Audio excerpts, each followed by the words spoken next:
Hi everyone. நான் பாட்டுக்கு சிவனேன்னு கீழ உட்காந்துட்டு இருந்தேன். என்னைய கூப்பிட்டு மேடையில உட்கார வச்சு திடீர்னு பேச சொல்றாங்க. ஸோ ஃபர்ஸ்ட் ஆஃப் ஆல் என்னன்னா, ஷார்ட் ஃபிலிம் அப்டின்னா ரொம்ப ஷார்ட்டா, சிம்பிளா இருக்கும் அப்டின்ற மாரி நெனச்சேன். பட் இங்க ப்ளே பண்ண ஒவ்வொரு ஃபிலிமும் வந்துட்டு ரொம்ப பிரம்மாண்டமா இருந்தது. ஒரு ஃபிலிமும் பார்க்குறப்போ, சில ஃபிலிம்ஸ்ல சில சீன்ஸ் வந்து ரொம்ப கூஸ் பம்ப்ஸா இருந்தது வந்து ரொம்ப ஆச்சரியமா இருந்தது. ஸோ ஹோம்லி ஈவென்ட்ஸ் இத எடுத்து நடத்துறோம் அப்டிங்கிறதுக்கு வந்துட்டு எங்களுக்குமே ரொம்ப ப்ரவுடா இருந்தது ஒரு படம் பார்க்குறப்போ. So all the best and congrats. யார் யார் இங்க அவார்ட் வாங்குனீங்களோ அவங்களுக்கு கங்ராட்ஸ் அண்ட் மத்தவங்க எல்லாருக்குமே all the best for the future directors. Thank you, thank you. எல்லாருக்கும் வணக்கம். சத்யாண்ணா வணக்கம். இல்லை, மோட்டிவேஷன்லாம் இல்லை, ரூம் ஃபுல்லாக எனக்கு காம்படிட்டர்ஸ் இருக்காங்க, அப்படி தான் பார்க்குறேன் உங்களை. ஸோ உங்களுக்குன்னு ஒரு வே க்ரியேட் பண்ணிக்கோங்க. ஷார்ட் ஃபிலிம் வந்து ஒரு ப்ராக்டிஸ், ஒரு பியூட்டிஃபுல்லான ப்ராக்டிஸ். ஸோ இது காம்படிஷன் இல்லை வந்து ப்ரைஸ் இதெல்லாம் தாண்டி உங்களுக்கு தெரியாமல் நீங்கள் ஒரு என்ன சொல்கிறது, சினிமாக்குள்ளே வரத்துக்கு நீங்களே ஒரு பெரிய ஒரு பாதையை அமைச்சிட்ருக்கீங்க, அப்படி தான் நினச்சிக்கணும். நீங்கள் எடுத்தது ஒரு 30 மினிட்ஸாக இருக்கலாம், 20 மினிட்ஸாக இருக்கலாம், 5 மினிட்ஸாக இருக்கலாம். அது எல்லாமே உங்களுக்கு ஸ்பாட்டில் நிற்கும் போது யூஸ் ஆக போகுது. ஸோ ஒரு நல்ல ப்ராக்டிஸ். ஷூட் பண்ணுறதுன்றது ரொம்ப ரொம்ப நல்ல ப்ராக்டிஸ். ஸோ அதை கண்டினியூஸாக பண்ணிகிட்ருங்க. அண்ட் டீமாக எவால்வ் ஆகுங்க. இந்த ஷார்ட் ஃபிலிம் பண்ணும்போது நம்மளுக்கு என்ன கிடைக்கும் அப்படின்னா, ஒரு டீம் கிடைக்கும், ஒரு கோஆர்டினேஷன் இருக்கும். நானும் ஷார்ட் ஃபிலிம்லாம் பண்ணி, music video, short film, scenes இந்த மாதிரிலாம் கம்போஸ் பண்ணி பார்த்து ஷூட் பண்ணி எனக்கு அது எங்கே யூஸ் ஆச்சுன்னா, ஒரு 35 நாள் ஷார்ட் ஃபிலிம் எடுக்க போகிறேன் தான் போனேன் ஸ்பாட்டுக்கு. ஒவ்வொரு நாளும் ஒவ்வொரு ஷார்ட் ஃபிலிம் அப்படி தான் நான் யோசிச்சு போய் பண்ணணும் டீமோட. ஸோ என்னோடய ஷார்ட் ஃபிலிம் டீம் நான் என்ன பண்ணணும், யார் கூட ட்ராவல் பண்ணணும், அவங்க தான் டாடாவில் இருக்காங்க, இன்றைக்கி கராத்தே பாப்புலேயும் இருக்காங்க. ஸோ எடிட்டர் இங்கே இருக்கார், கதர். ஸோ அந்த டைம்லேருந்து ட்ராவல் ஆகி வந்துட்டுருக்கோம். இந்த ராஜ்கமல் ஃபிலிம்ஸில் தான் எனக்கு சத்யானந்தனை தெரியும். ஆக்சுவலி அதான் சொல்கிறேன்ல, அது அவர் பார்த்துருக்காரு எங்களை சின்ன பசங்களாம் பார்த்து இன்றைக்கி 2 படம் பண்ணிவிட்டு நிற்கிறோன்றவங்களுக்கு பார்த்துருக்காரு. அவருக்கு தெரியும் இங்கே ட்ராவல் என்னன்ட்டு. அது எல்லாத்துக்கும் தொடக்கப்புள்ளி ஷார்ட் ஃபிலிம் தான். ஸோ வந்து அகெயின் சொல்கிறேன், எனக்கும் உங்களுக்கும் ஒரு படம் வித்தியாசம் தான், பெருசாக எதுவுமே கிடையாது. ஸோ அதை அப்படி அப்படி இப்படி யோசிச்சுக்கோங்க, அவ்வளோதான். அது வேறு ஒன்றுமே கிடையாது.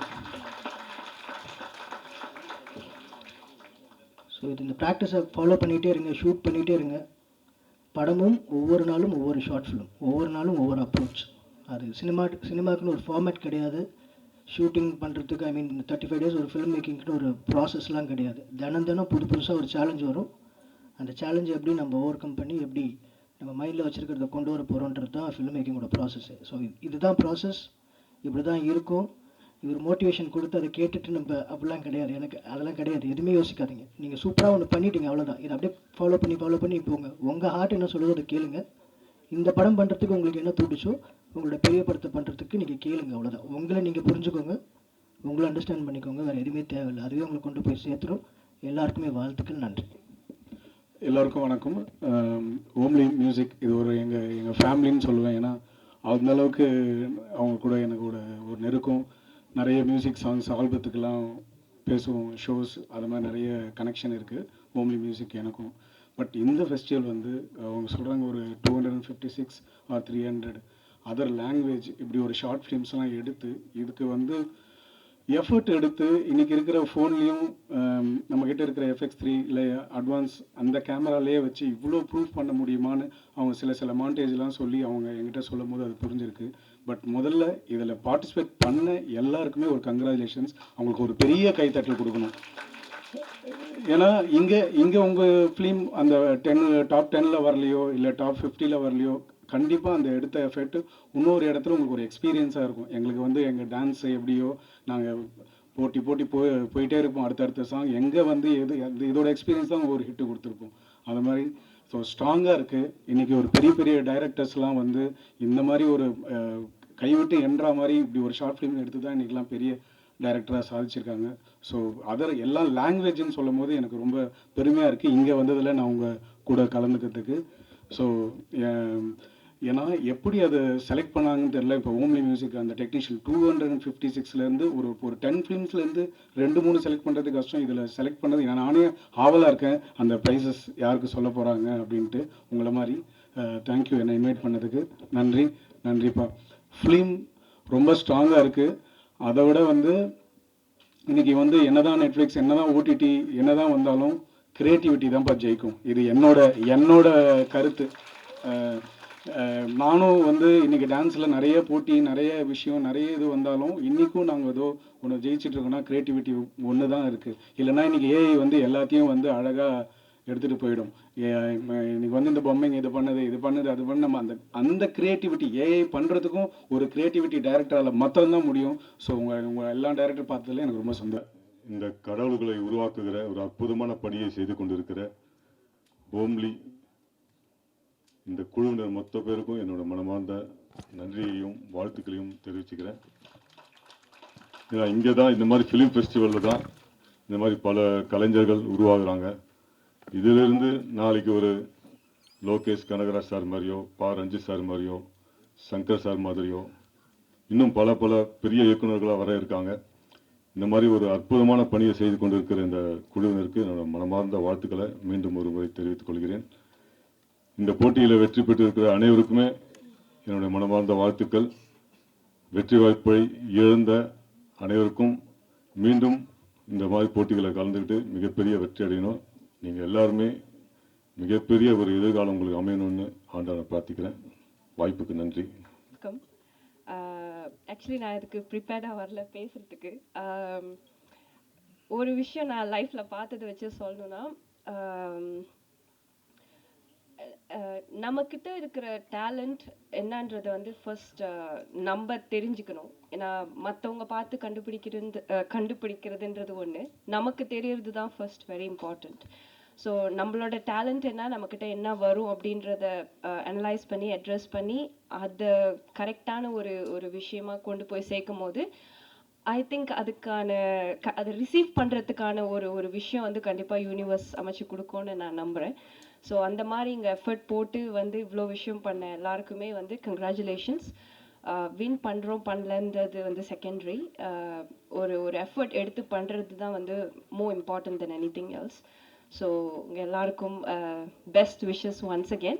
அண்ட் இந்த மாதிரி இன்னும் நிறையா பண்ணி நிறைய விஷயங்கள் உங்களை மாதிரி எஃபர்ட் போடணும்னு நினைக்கிற நிறையா பேர்த்துக்கும் இது போய் சேரட்டும். ஸோ இந்த என்டையர் டீம் இதை அரேஞ்ச் பண்ணதுக்கு கங்க்ராச்சுலேஷன்ஸ் அண்ட் எல்லாருக்குமே நல்ல வாழ்த்துக்கள்.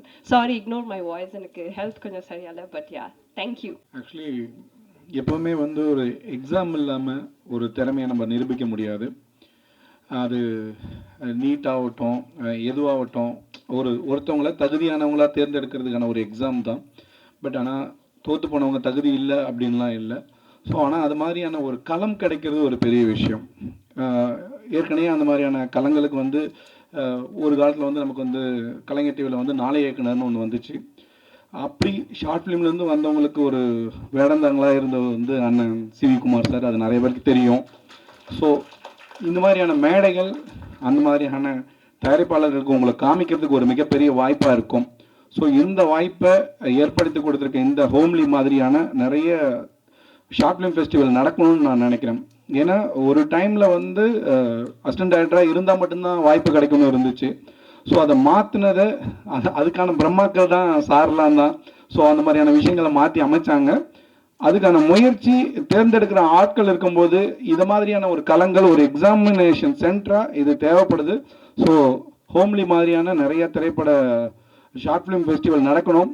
அதுக்கான முன்னெடுப்பு கொடுத்த இந்த ஹோம்லி டீமுக்கு என்னோட மனமார்ந்த வாழ்த்துக்களை தெரிவிச்சுக்கிறேன். நன்றி, வணக்கம். அனைவருக்கும் வணக்கம். மேடையில் வீற்றிருக்கும் திரையுலக ஜாம்பவான்கள் அவர்களுக்கும் எதிரே அமர்ந்திருக்கும் நாடக இயக்குநர்கள் மற்றும் ரசிகர்கள், இங்கே கூடியிருக்கிற அனைவருக்கும் என்னோட வாழ்த்துக்களும் நன்றிகளும். நான் அரிசின்னு ஒரு படம் பண்ணியிருக்கேன். அடுத்த மாதம் தான் ரிலீஸ் ஆக போகுது. எனக்கு என்ன பேசுகிறதுன்னு தெரியல. ஏன்னா இங்கெல்லாம் படம் பண்ணி ஜெயிச்சவங்க நிறைய ப்ரூவ் பண்ணவங்களாம் பேசுகிறப்ப என்னோடய படம் அடுத்த மாதம் தான் ரிலீஸ் ஆக போகுது. நானே அந்த படம் வந்து ஒரு விவசாயத்தை பற்றி, இந்த மண்ணையும் மக்களையும் பாதுகாக்கிறது, அதற்காக தான் எடுத்துக்கிட்டு இருக்கேன். ஏன்னா இன்றைக்கி எவ்வளவோ கமர்ஷியல் சினிமா, எவ்வளவோ கண்டென்ட் இருக்குது பண்ணுறதுக்கு நாட்டில். அதை பண்ணணும் தான் நான் நினச்சேன். நான் வேறொரு கதை தான் சொன்னேன் ப்ரொடியூசர்கிட்ட. அவர் என்ன பண்ணார், என்னோடய மேக்கிங்கை பார்க்கணும், நீங்கள் எப்படி பண்ண போகிறீங்க, கதை நல்லா சொல்லியிருக்கிறீங்க, இந்த கதை கண்டென்ட் நல்லா இருக்குது, பட் இதை எப்படி ப்ரெசென்ட் பண்ண போறீங்கன்னு தெரியணும் இல்லைங்களா, அதுக்காக ஏதோ ஒரு சின்னதாக கண்டென்ட் ஏதோ ஒன்று பண்ணிட்டு வாங்களா பார்க்கலாம் அப்படின்னாரு. கிட்டத்தட்ட உங்களை மாதிரி நானும் ஷார்ட் ஃபிலிம் பண்ணி தான் கொண்டு காமிக்க வேண்டிய சூழ்நிலை வந்துச்சு. பட் அந்த ஷார்ட் ஃபிலிம் தான் எனக்கு படமாக இருக்குது, அரிசின்னு சொல்லி. இல்லைன்னா என்னோட கதையே வேறு மாதிரி இருக்கும். ஸோ இந்த அரிசி அப்படின்னா இன்றைக்கி ஏதோ பிறந்தோம் வளர்ந்தோம் வாழ்ந்தோம் நம்மளுடைய வாழ்க்கையை மட்டும் முடிச்சுட்டு போனால் போதும் அப்படின்லாம் இல்லாமல் நம்ம அடுத்தடுத்த ஜென்ரேஷனுக்கு இன்னும் வாழ போகிற ஒவ்வொரு உயிரினங்களுக்கும் இந்த மண்ணிலையும் நம்ம என்ன விட்டுட்டு போக போகிறோம் புரியுங்களா, அதை சொல்கிறது தான் இந்த அரிசிங்கிற ஒரு மிகப்பெரிய ஒரு கதை. அந்த கதை கண்டிப்பாக உங்களுக்குலாம் பிடிக்கும். அது மட்டும் இல்லாமல் இந்த ஓம்லி ஷார்ட் ஃபிலிம் ஃபெஸ்டிவலுக்கு என்னை அழைத்த இந்த நிறுவனத்தில் அனைவருக்கும் என்னோட நன்றிகளை தெரிவிச்சுக்கிறேன். இது இன்னும் மேலும் மேலும் இதை ஃபஸ்ட் டைம் சொல்லியிருக்காங்க. பட் ஷார்ட் ஃபிலிம் எவ்வளோ பெரிய சினிமா இருந்தாலும் அது ஒரு நேரத்தில் ஃபஸ்ட்டு ஷார்ட் ஃபிலிமாக தான் உருவாக்கும். நீங்கள் 2.5 மணி நேரம் சினிமா பண்ணால் கூட அது ஃபஸ்ட்டு ஒரு லைனாக வரப்போ ஷார்ட் ஃபிலிம் தான் அது. அந்த லைன் தான் டீட்டெயில் ஆகி 2.5 மணி நேரம் வருது. ஸோ அதனால் முதல்ல ஷார்ட் ஃபிலிமை ஜெயிச்சிட்டாவே சினிமாவில் ஜெயிக்க ரொம்ப ஈஸி. 2.5 மணி நேரம் சினிமா பண்ணுறது பெரிய விஷயமே கிடையாது. சொல்ல வேண்டிய கருத்தை ஒரு 5 நிமிஷம் 10 நிமிஷம் சொல்கிறது நினைக்கிறோம் பாருங்க, அதுதான் பெரிய விஷயம். அதில் நீங்கள் ஜெயிச்ச ஒவ்வொருத்தருமே பெரிய வருங்காலத்தில் நீங்கள் மிகப்பெரிய இயக்குநர்கள் தான். ஸோ உங்களோட சேர்ந்து நானும் என்னோட வெற்றிக்காக காத்துட்ருக்கேன். ஸோ என்னோட படத்தை எல்லாம் திரையில் நெக்ஸ்ட் மந்த் ரிலீஸ் ஆகிற படத்தை நீங்களாம் பார்க்கணும், மிகப்பெரிய ஆதரவு கொடுக்கணும். அது மட்டும் இல்லாமல் இந்த ஓம்லி ஷார்ட் ஃபிலிம் ஃபெஸ்டிவல் நடத்துகிற ஒவ்வொருத்தரும் அவங்களுக்கும் நம்ம பெரிய என்கரேஜ் பண்ணணும். இது இந்த பிளாட்ஃபார்ம் யாருக்கும் எதுவும் கிடைக்காது. அப்படி விஷயத்தை அமைச்சு கொடுத்துருக்காங்க. அவங்களுக்கும் என்னோட வாழ்த்துக்களும் நன்றிகளும்.